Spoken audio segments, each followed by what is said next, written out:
part of that Forerunner program. He literally helped build and craft Halo Infinite. Now he's here competing on the big stage versus FaZe Clan. Here we go.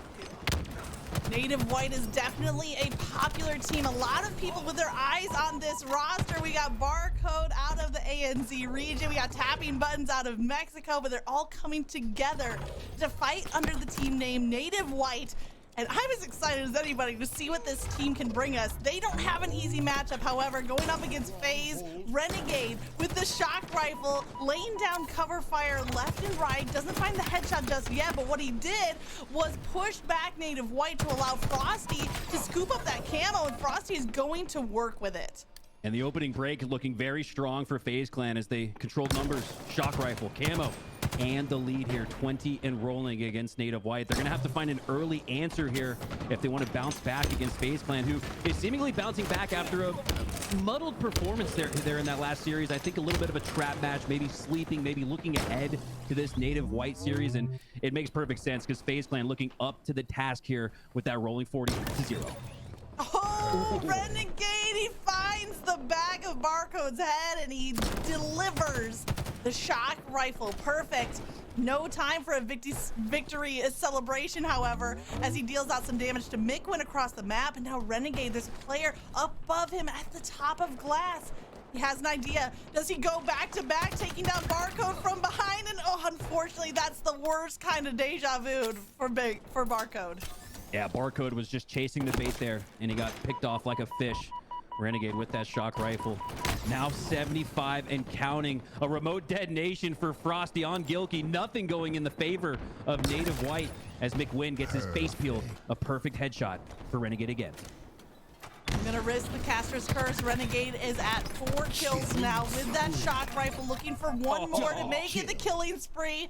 Frosty with slays of his own across the board. Wait, if I read this correctly, Frosty, Renegade, and Royal have not died yet. They are steamrolling through this game. And of course, if I say Renegade's name alongside with Killing Spree, he's gonna find his death, but not before FaZe Clan has passed that 100-point mark. And it's Native Gaming looking more like Olive Garden with breadsticks across the board. We're seeing that slaying prowess come out for FaZe Clan as Frosty looking to win another piv, but it's the teamwork there. There we go. Teamwork from Gilkey takes down 2, and now Native White with a chance to cap A and stop the bleeding. I mean, they need to stop the bleeding, but they haven't put a dent into FaZe Clan just yet. One capture's not enough.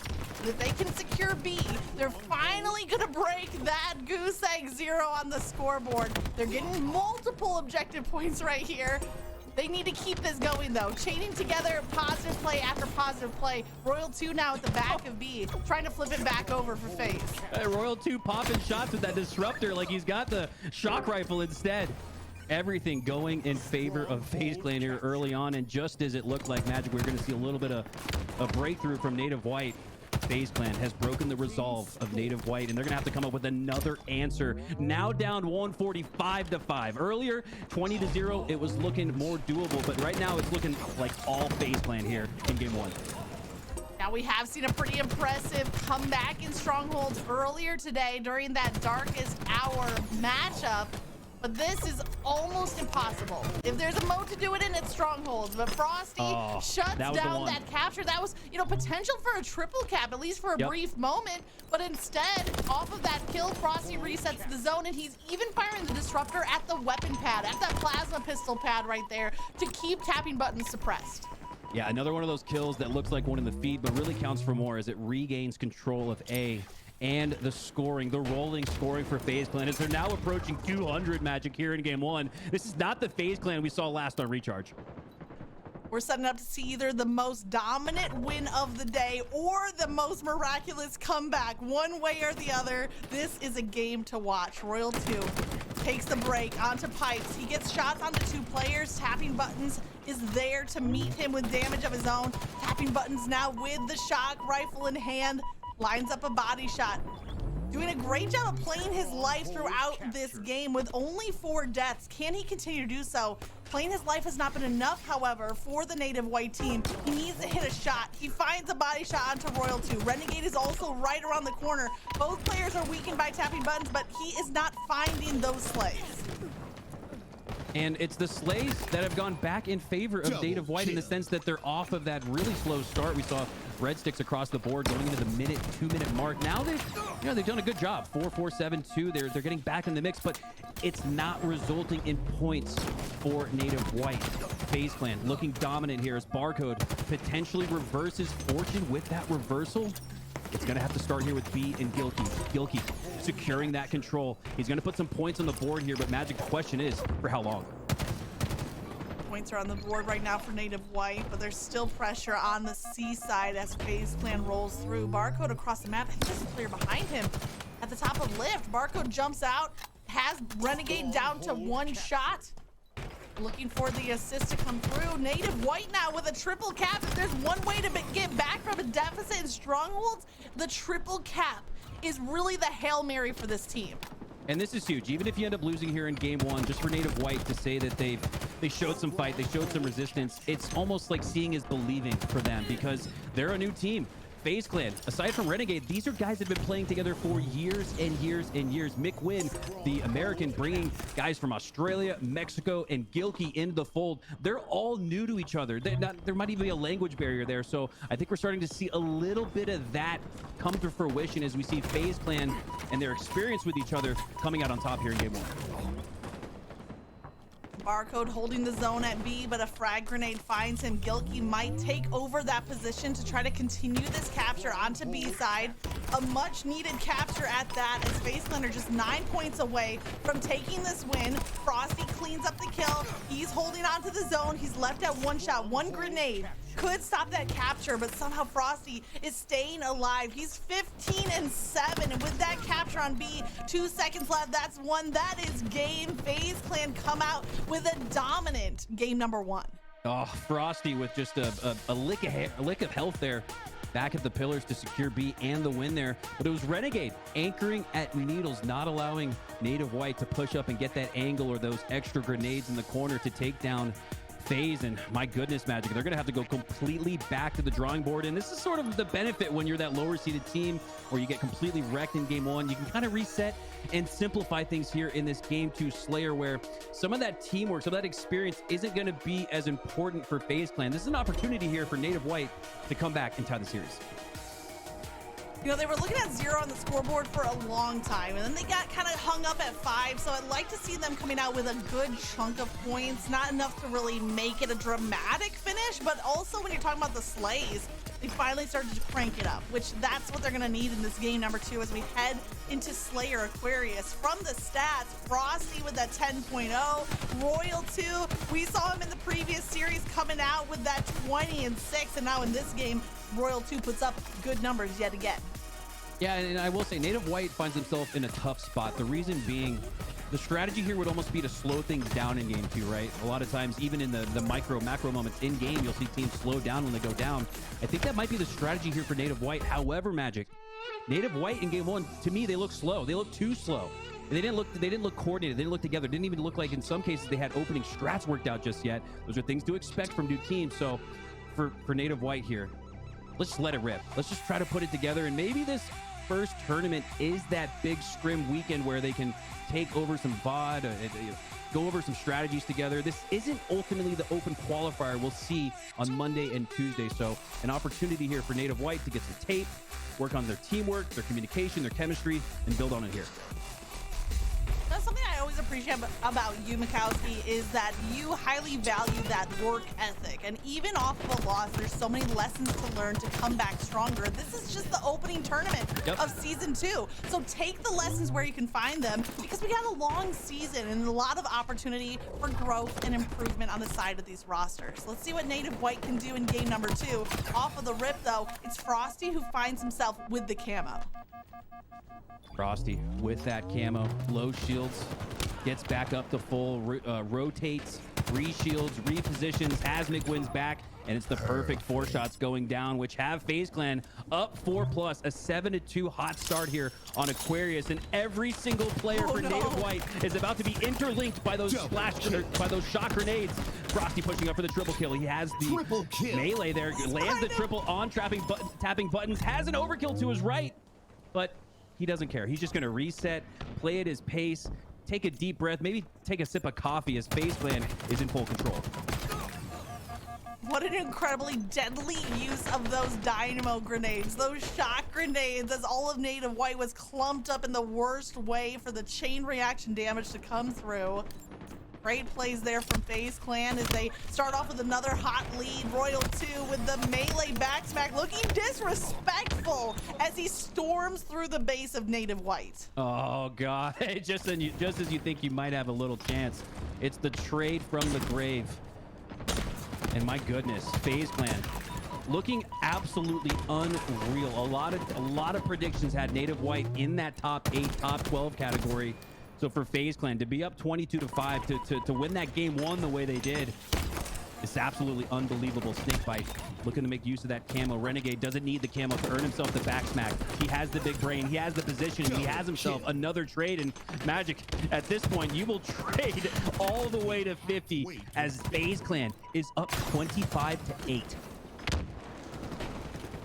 25-8, Native White are on pace to unfortunately be served a steak dinner if they don't find a response. But tapping buttons with the camo might just be the catalyst for a turnaround in this game. Tapping buttons played so patient in that game number 1, so even off the loss, came out with that positive KD, and now with the camo in hand, takes 1, takes 2. Can he escape with his life? Doubling back behind the waiting help of teammates. What a beautiful play.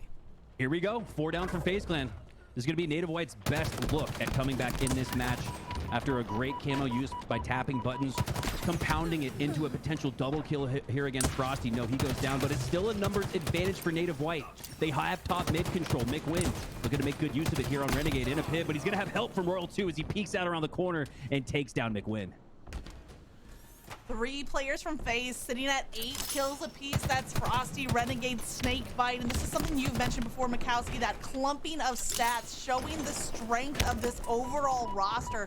Any player can pop off at any given time, and right now they are quite literally firing on all cylinders. Barcode trying to break that up. He gets a nice kill with the last burst from that BR and able to milk his life. So a little bit of a comeback here from Native White. We've seen glimpses of it, but not enough strung together to make a dent in that overall scoreline. Every time they find an answer, FaZe comes back even stronger. 2 sequences in a row, though, for Native White where they come out victorious. The question, will it hold? The question, is it too little too late? I think is really the question. Doesn't matter how good Native White plays at the end of the game. They have to pace 20-5 throughout the remainder of this game if they want to come back, because that's how good FaZe Clan was to start. So you simply have to find a way to just match FaZe Clan's slaying prowess here as we have Barcode approaching top mid, approaching that camo. Will he make a similar play we saw from tapping buttons? No, as he goes down immediately and that camo gets negated.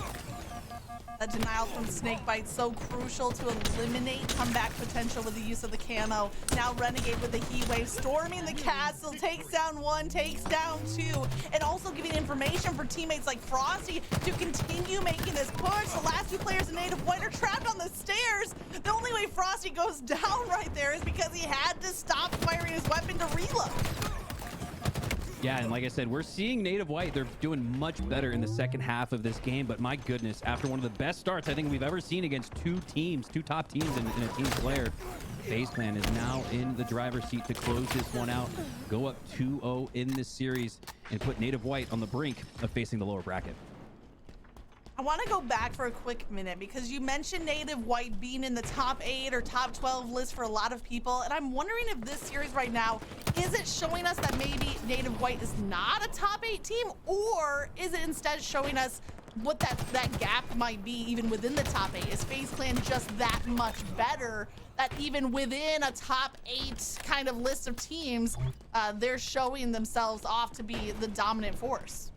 Yeah, and that's the big question. Right now, we won't know, and that's why we're grateful as a community to have 4 straight days of Halo action. We won't know today, but we should by the end of those 4 days as the end of this match has concluded, as Native White avoids that Steaktacular. So it really goes to show how much better they were in that second half. Starting off at a deficit of nearly 20 to come back and not get a steak dinner is actually pretty incredible for Native White. It gives you a little bit of something to build on, right? It's the vibes and the chemistry are so important in Halo, and sometimes just, you know, getting that last second flag cap to make the score a little bit closer, even though you lost. Avoiding a Steaktacular in game 2, even though you lost, are some of those little things that you don't necessarily think about, but go a long way in keeping a team together and keeping their team, your team's head in it. We're getting a little picture-in-picture here. It looks like OpTic, and I believe this is Proton Gaming, if I'm not mistaken. Haynes, Breaking Shot, Posey, and Common. And it looks like they're in this Game 2 Slayer as well, where we see a similar level of domination on the side of OpTic. So I love this from the broadcast team at LVT, always giving us as much Halo content as possible, even a quick glimpse into a parallel series. But we're going to keep our attention here on this matchup. FaZe versus Native White. FaZe one game away from taking the sweep, but Native White showing some signs of fight, stopping that Steaktacular. Halfway through that game, Slayer, I believe it was 25-8. They were on pace for 16 total points. In the second half of the game, they really cranked it up a notch in order to put 31 on the board. So momentum maybe in the hands of Native White. They're gonna need every ounce of it on the start of this game 3. Here we go, hopping on board here with Barcode. Such an important opening break here on Streets because of the amount of utility, resources, and power weapons to control as McWin gets control of the first rockets. See, I have no idea how he did not get that kill there. As I thought he would have went down as well, but instead McWin going down, and it's 3 down for Native White. FaZe Clan with 1 rocket left in the tank, and that oddball control to boot. You thought Frosty was deadly on his own. Now we have Frosty with a rocket launcher, seemingly adding a superpower to this already powerful player. He gets Barcode down to 1 shot, doesn't even have to use the rocket for that first kill, but it was enough damage from Gilkey that the second rocket does not find a kill. Rockets are burned, Gilkey stays alive for the moment. Unfortunately, the kill feed says otherwise as he's taken down. Snakebite plays the oddball out to middle of the map, and it's kind of like a faux reset here. Royal 2, huge play here. Not only getting that melee, but rotating the ball away. Just as it looked like Native White was putting something together. McWin with that Stalker rifle took down the shotgun, now has it in his back pocket, pulls it out to the primary, takes down 2 from FaZe Clan, and it's Native White with another opportunity here with numbers and control of that sandbox. And the thing about Native White is they stopped that hold quickly. Only 12 points right now for FaZe Clan. Here comes McWin with the Bulldog in hand. He finds Snakebite. 3 up for either side. Renegade with a huge double kill. He has the Stalker and the Bulldog in hand. He doesn't find the final shot on tapping buttons. He has to double back. They have players trapped at P. How is tapping buttons staying alive? Renegade finally ends that life, but even throughout that time, now Renegade taken down. Native White are still in this fight. And I love that combination. I'd almost argue having shotgun Stalker is better than having rockets. And we saw the rockets here in this game did nothing to start off. So I'm looking to see if that sort of strategy materializes. Last year, we saw a lot of Stalker use. We saw a lot of shotgun use here on Streets, but we didn't see them paired together very often. McWin and Renegade showing why that pairing might be the one you want to go for on this map is Frosty. Looking to build on that lead, crossing the 30-second threshold. Look at this. All of the action on the C side. B as well, and you just got the oddball at the back of A. He is big chilling. He might as well have a margarita in his right hand, oddball in the left, because there is no pressure right now on that oddball.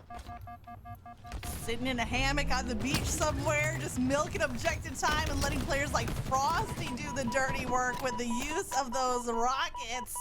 I don't know, Mikowski. It might be Old Man Mikowski's Hot Takes episode 1 saying that the Stalker Bulldog is stronger than the Rockets, and I think Frosty might disagree with you. He gets the work done with the use of that rocket launcher. Now, old reliable battle rifle cleans up another kill. Finally, that margarita was taken out of the hands of Snakebite as Native White are showing a little bit of pressure, breaking that hold, but even as that pressure comes through, they go 3, they go 4 down. And that's the difference right there. Tapping buttons with the potential to stay alive at B and provide his teammates with a spawn at B instead. His teammates spawn way out at C. You got Royal 2 in the back of there with the shotgun as well. Oh my gosh, so look at this game. Some Can of we those. swap? Can we swap real quick? I think it's like 48-47. I'm so sorry, Mikowski, Oh, but I'm no, looking at this this is- being at the very final stages. I'm not sure if we can switch real quick to watching OpTic. Thank you so much, because it's a 1-point game. What a crazy upset. 1 point away now for OpTic. Lucid on the hunt for the final kill, but he finds the death and said, wait a second, Proton won that! Wait. Proton did it! Oh my gosh! Oh my God. Wait. 50-49 Proton. They ended up getting the final 3 kills in a row to come back in that game. Oh my A tie God. And that's why series. we're so excited Halo is back, because you can have your predictions. You can say this team is the best team and this team is the worst. But it doesn't matter what we say. It matters how these players play on the field of battle. They're the men and women in the arena fighting hard for that win, as Royal 2 pushing into the back of A, looking to take down his opponent. 3 going down for Native White. FaZe Clan with full control here in game 3, and with OpTic faltering like that, FaZe Clan looking stronger and stronger. I need a second. I need a second. This is too much. I just literally Halo goosebumps, because this is what you love to see. And just like the Halo nerd that I am, this is everything right now. But if we could shift our attention, you know, OpTic Proton, that's a tied 1-1 series now after that crazy comeback in game number 2. But FaZe Clan looking to seal the series right here. Now this oddball round seems to have been going on for forever, because every time FaZe Clan have it locked down, Native have found a way to break through that hole. Mickwin has the stalker rifle, he gets 1. Renegade turns around and steals back that red weapon. FaZe Clan looking to put the finishing touches here with full control at the PD. No, there's a player behind Renegade at P. There's 2 players behind Renegade, but the push was a little bit of missed time there from FaZe Clan, as Gilkey takes down 2, but unfortunately 3 going down for Native White. And that oddball just lays in wait at PD. Ball taken. Ball carrier. Oddball line in wait, waiting to be claimed. Gilkey's frag grenade is going to open up the opportunities, and now Mickwin with a kill as well. Some great team fire coming out from Native White. Tapping buttons, locking down tires with the Bulldog at the ready. Finally, a chunk of time going to Native White, and just in time, there's the Bulldog put to full effect. Rockets are also in play. The winner of the Rockets might just come out the winner of this oddball, but FaZe Clan, they find a response. They had the Rockets in hand. It looks like Frosty utilized both Rockets on this break. Yeah, tapping buttons, looking like a strong anchor at the tires with that shotgun, but because he goes down, that's going to break the whole setup for Native White, as Numbers now in control of FaZe Clan and that oddball, as well as that'll do it. Game 1. But Magic, I want to just pull a quick U-turn back to that OpTic versus Proton Gaming 50-49 upset.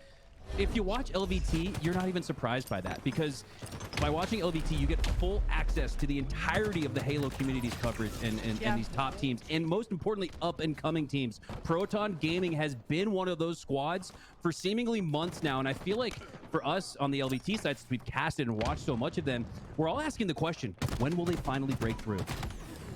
Well, this might be the breakthrough we're looking for, as Proton Gaming steal that game number 2. And now we see them in that mirrored matchup here on Oddball Streets. Payne's trying to stay alive, but it's going to be 2 down for Proton. Make it 3 down. APG, he is responsible for 3 straight kills. And he still has another rocket. Not overextending for the overkill, but instead playing it safe, playing it patient, and waiting for the right moment to strike with that rocket.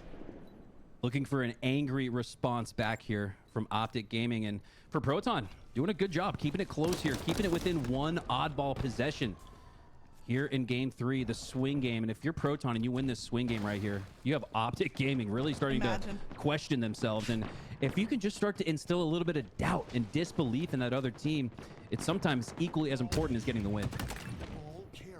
The rocket is fired, but the BR is credited with the kill. Rocket's out of play for the time being, but the Bulldog still in the hands of Trippy. Gets the reversal takedown with the use of that close quarters weapon, but the push is coming from B side. OpTic Gaming are fairly spread out. Looks like Proton are a little bit scattered as well. Instead of making that combined push to B, they're all the way back in Subway. And unfortunately, that means opposite side of the map is where the action's going down. Opposite side of where the oddball is being milked. Yeah, but look at the milk. You got Trippy in the back of PD all by himself. We had 2 down for OpTic at one point, none down for Proton. Despite the numbers advantage, Proton not electing to press on the gas. That could come back to bite them. Common now in a pit with APG. APG, the world champ, the OG, the veteran, one of the longest standing players in the community, wins that for his team, but it goes down eventually. And Posey now, the IGL for his team, the IGL for Proton, the one who's the consistent captain, takes down Trippy, not surprisingly. Posey now with control of that oddball is Proton Gaming, and with control at PD, if they can stop this break from OpTic at Cafe, they could come back and tie it. Yo, somebody mark that clip right there for Posey, because as Mikowski is hyping him up, he lives up to the hype. He takes down the kill, and now Proton Gaming mirroring the strategy of OpTic with that PD side hold. Here comes the push from OpTic. Haynes finds the wrong end of that rocket. Rockets time and time again have been the breakthrough point for OpTic Gaming. Twice in a row, Proton had objective hold that was decimated by the use of the rockets. A potential breakthrough for OpTic Gaming and a back-breaking 4 down for Proton Gaming. They're going to have to play perfectly off spawn here if they want to stop OpTic from claiming round 1. Breaking shot going down to APG. 1 down, 2, 3, and that'll do it. OpTic Gaming bounce back and take round 1 in game 3. And that's something you'd love to see, especially after that really devastating 50-49 loss in game 2. All about momentum when it comes to Halo and keeping your morale high. And OpTic Gaming, you know, they are veteran Halo players at this point. So having that mental fortitude to get right back into the fight, I think is not a surprise to anyone. They come back with a first round win, but oh, this might be a little bit of a shift. Posey with the rockets, that might give the opening hold here to Proton Gaming. Here we go, and if Breaking Shot can break through with this shotgun, it's going to look like a really strong start. Great job peeking back at the opponent to his left. Really great job there prioritizing kills. Number 1 player was OpTic Formal Matt as he goes down. APG's number 2 as he goes down. So Breaking Shot playing through his processes perfectly as he takes down 3, and Proton Gaming has the early lead in round 2. Breaking Shot, huge flank play at the back of C with the Bulldog, waited for the moment to strike and was rewarded with kill after kill after kill, but OpTic Gaming, they find a response of their own. Breaking Shot, after all that work, finds himself as last alive, needing to fall back, buy some time for the respawns, and here comes OpTic. Looks like they're rotating back to PD side yet again for a hold, coming back on that scoreboard, now taking over the lead in this objective round 2. Looks like the push might come from top of B. I'm not actually sure. So much overextension once again from OpTic, leaving the trust of the oddball into the hands of Formal. APG, almost like a player with sniper at Snipe Tower on Live Fire with that stalker at top A. Looks to defend that side of the map, but no, he goes down, and now Proton with numbers and a really good-looking push. Common goes down though, so stopping the bleeding is OpTic Formal Matt, but he's going to go down too. And now with rockets coming up in 15, this becomes much more than a battle for that oddball. Oh, Posey seemed to have Trippy down to 1 HP in a dream, but Trippy survives. APG pushing up through Cafe. Trippy still has, Posey rather, still has more than half of that stalker rifle ammo left to work with. So you see him kind of creating some space, very sniper-esque movement here from Posey. There's a player at the bottom of the tower, but oh, it's the rocket from Lucid. And once again, rockets from OpTic Gaming are what break the hold that Proton Gaming is building. And if you're Proton Gaming looking to make that upset, you're going to need control of the sandbox, especially on a map like Streets with so much of it. Rocket going down, the final rocket going down for Lucid, not going to do damage. And with Formal down, this allows Proton the opportunity to push up. But again, Magic, look at this. Time after time after time, you've had Proton Gaming with numbers, but it's seemingly Trippy at the back of the map on either side, milking out that time. Informal right there was milking his life. He seemed like he was one shot for like a million years. Breaking Shot finally found the final damage. Can you do the same here onto APG to go down? But OpTic buying enough time for the respawners, so they still hold on to the objective. Even though Proton are winning out the kills, it's taking them too long to shift over that oddball control. Yeah, and you look at the slays, fairly even across the board. I can't do the quick math, but it looks to be within at least a team wipe, at least one possession. But if you look at the score, it's more like a 2 or 3 possession game. What that tells me is that Proton Gaming not as efficient with that oddball time. And we called it out earlier, Magic. Time after time after time, OpTic Gaming milking clock, despite not having anyone alive. So Proton now with 3 dead, OpTic gonna have a much easier handle on that oddball now. And Lucid just does a quick lap after getting a kill and being weakened. He wants to hold control of that stalker, but it's the team fire from both Haynes and Breaking Shot that are going to be his ultimately his demise. Only 7 more seconds though from OpTic to take this game. The oddball is at the reset position. Rockets are going to come up. Formal is rotating through mid, but Haynes is at the top of tires. Haynes wins out. That could be a pivotal 1v1 if Proton can get control of the Rockets. OpTic made the decision to bait the oddball play for Rockets. They're not going to get either as 3 go down. Breaking Shot making his way out with those Rockets. Oddball on the ground though. There we go. But now you got Rockets holding oddball, so gonna need to transfer that over to somebody else. And this is really highlighting, great job by the observer, some of that inefficiency that we're seeing from Proton Gaming in this oddball game. They get 3 down, they get control of Rockets, but they don't maximize on it.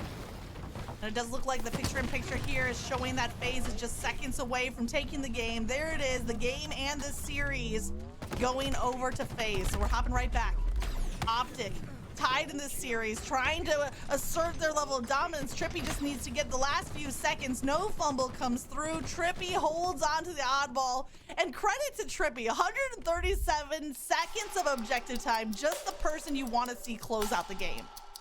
Yeah, wonderful job there from OpTic Gaming. Really showing that teamwork makes the dream work, as Proton seemed very evenly matched. If you just read the feed, you'd say it was a pretty close game, but it wasn't. And that's because of the efficiency from OpTic Gaming. So often we saw Trippy milking out the clock, and they did enough to earn OpTic that 2-0 win. But because of that 50-49 falter in game 2, Magic, we're headed to a game 4. And a game 4 versus OpTic, you gotta have some feel pretty good about that from Proton.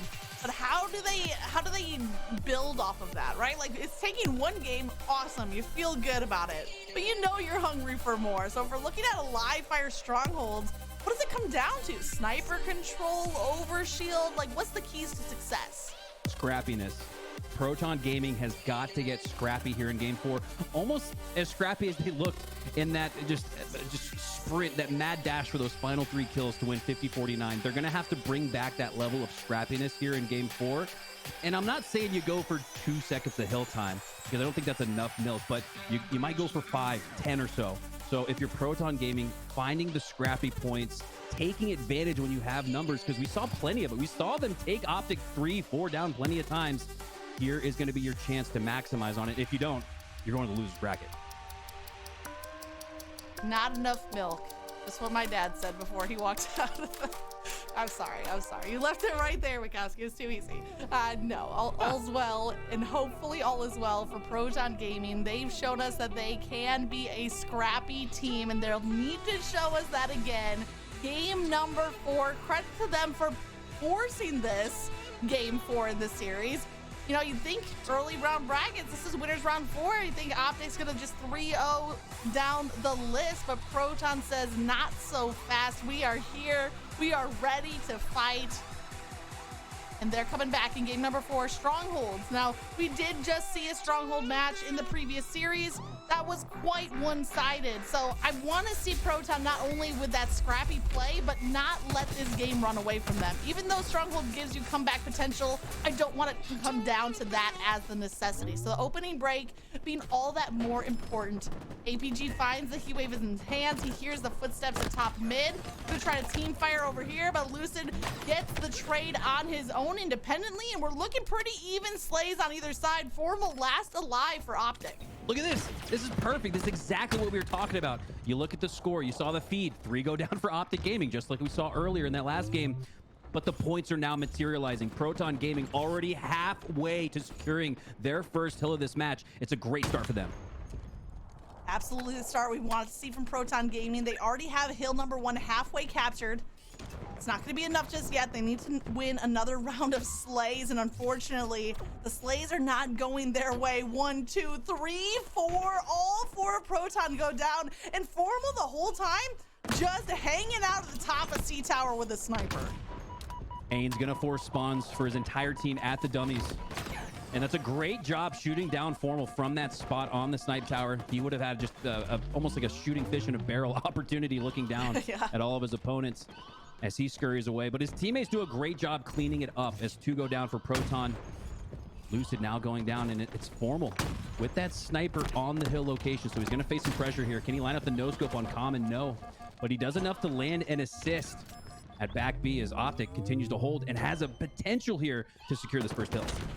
Oh, Proton had cleared off the hill, but not completely. Formal still preserving his life at the back of B, but not Proton Gaming. They have actually stopped this hill in the final seconds. Formal is still here, though. The teammates come through, get the kills, and Formal surviving at the back of B was enough to lock down those final seconds of hill time, and he is not stopping yet. He continues that forward momentum, pushing through kill after kill. Yeah, and it was the 3 down for Proton Gaming at the point OpTic scored that first hill, which allowed them to rotate and get the first points on the board. I know it's not much here on the second hill, but it just goes to show the timing. If Proton had been able to elect to just give up that first hill, rotate to that second hill, instead they contested it, went all down. But OpTic hasn't really made him pay for it here just yet. OpTic have the one first objective hill captured on the board. Here comes Formal going sky high with use of that repulsor. Takes down 2, opening up a lane for teammates, but it's 2 for 2 right now. Haynes with a nice kill with the team fire. It looks like APG was a little bit trapped there in the back corner outside of dummies. So now Common being the objective player, no kills to his name, but 4 assists. So putting in the work where it's needed, and now also trying to add some objective time on top of it, but they have to deal with Trippy. The team fire yet again from Proton. They're taking these fight 2v1, and that's a recipe for success. Oh, but it's a huge snipe from Lucid as he... Unbelievable. He hits 3, all 4 going down for Proton Gaming, just as it looked like they had a stronghold grip on that C hill. Lucid pushes up with that sniper rifle and does what he does best. No, they don't call him the MVP for nothing. Lucid continues on this tear with the use of the sniper, hanging out just behind the zone. Teammate getting the objective time on hill number 2, locking down cuts. Common nearly peeked too far. Lucid barely misses on that snipe, but he connects at top mid. He still has 1 round left, and then Common is gonna find grenades and all kinds of chaos. And here comes a little remote detonation damage on top of it. I don't know. I think Lucid's just kind of flexing on them. Lucid looking like a guardian in a Destiny raid, putting down massive DPS against the raid bosses he is facing here in that Proton Gaming roster. Now looking to back up. He's got 12 shots in that heat wave, so wants to make sure he can not only preserve his life, but preserve the ammo here as well as he looks to stay alive as the last member. And I love this play here from Lucid. He knows as the last member alive, all he needs to do is stay alive. But Haynes is looking to make sure that that doesn't happen. Lucid, even better, bounces back with the heat wave, but breaking shot takes him down. So an opportunity here for Proton to get their first hill on the board. Honestly, Lucid, though, being last alive and coming out with a trade, like that's a win, because he's being trapped in the bottom tunnel. So going 1 for 1 in that is going to help OpTic Gaming continue on this climb, but they haven't broken through the hole just yet. Proton Gaming, here's Posey. He's putting in some work. The plasma pistol is charged. He's looking for a target. He's going to find Formal. He misses. He fired off that plasma pistol shot just a half a second too soon. Oh, and it almost looked like he was in between 2 opponents, and that's going to open, we'll say crack the door open. No, OpTic Gaming not going to be able to secure their 3rd hill. Instead, it's Proton Gaming with their first hill, and this game's now 2-1. Huge on that 3rd hill. You know, it's almost like you're in the series where we're at right now. Yeah. The series matches the objectives right here in this game. So Proton, if they go down 3-0, it's seemingly impossible to get back. But now that they're just 1 capture away, and add to that, Mikowski, they have the opening time on this hill. Proton Gaming's defense has stood the test of OpTic Gaming. Lucid gets the opening pick on this push. APG is looking for a target. Common is using that pillar for cover. This hill's so important because if Common stays alive, he not only wins the hill, but he wins the overshield, and OpTic Gaming are not about to sit back and watch that happen. 2-for-1 potential right here. And I'm not talking about the sniper rifle. I'm talking about that overshield and mounting hill points for OpTic Gaming as they secure both. Trippy with the overshield looks to push up. Gets shots down on Common, and he's going to be the aggressor here with that overshield. Even just pushing up here is going to allow APG the chance to milk out some more time, but he's going to preserve his health. Interesting here. Trippy now getting some shots down. Bait and switch here is going to be the only hope for Proton Gaming, but Trippy's going to shut it down. No, excuse me. Breaking shot, taking down Trippy. Did not expect that. And now Proton has a chance to tie this. That was a rare mistake from Trippy because he was looking at that 1v2 situation. He takes down one kill, but he thought he had the kill on Breaking Shot. He looks away and Breaking Shot gets back at him with a melee. I thought for sure he was down there. I called it. It must have been a Casper's Curse, as now Proton Gaming and OpTic Gaming are tied 2-2 here in a pivotal game for Proton. Needing this win to stay alive in the winner's bracket, and what a matchup, what a mix-up of momentum this would be here for Proton if they're able to take down OpTic Gaming. Imagine a game 5 versus OpTic. It could happen right here in Breaking Shot, living up to your key to success of being the scrappy player, staying alive, winning out that kill. Yep. The 3 go down for Proton. OpTic now getting some time on the hill. Haynes doubling back, double kill, looking for the triple. Absolutely huge if somebody else can come through and clean up the remaining kill. Some people might be like, well, how is that huge? Proton had all 4 down. Yeah, but Haynes got a double as the last member alive. And I've said this just earlier. Sometimes just staying alive is a win. If you're able to trade, much less get that double, huge play there from Haynes, despite all 4 going down for Proton Gaming. OpTic Formal looking to make sure that OpTic doesn't go all 4 down, as it's a 2v2 scenario here. OpTic looking to stave off this really scrappy bunch now in Proton, as they do a great job of that. Formal staying alive at top snipes is huge, as it maintains control of that hill as well. What a huge fight, and nearly Formal goes down, but showing a little bit of the scrappiness that they're coming up against, and that's the sign of a great team if they can meet what the opponent is delivering. So if OpTic can answer back with scrappiness of their own, they have the track record, they have the hill captured. 3-2. Now Proton Gaming find themselves in a bit of a pressure situation, but that's what they've been dealing with this whole game. Breaking Shot goes down, Haynes is down, Common's down, and Posey last alive. He does get a kill with that survival. And with each of the 3 scores for OpTic Gaming, Proton was never able to out-rotate OpTic to that next hill. Anytime you're the team that's getting scored on in King of the Hill, the only advantage you have in going down on the scoreboard is potentially going up on that next hill. Haven't seen enough of that here from Proton Gaming, and that's exactly why OpTic is on the verge of closing this one out. Well, the rule of gravity, what goes up must come down, and OpTic are up in this game, so Proton need to find a way to take them down, but it's going to be almost impossible against the sniper of Formal, lurking at top mid, ready to line up that shot, and now the body shot feeding the double kill to Lucid, who's hanging out at B with the heat wave. Both players locking down separate angles, and this is what we saw from OpTic on Oddball. So extended away from that objective, but it's working. It gets them the win.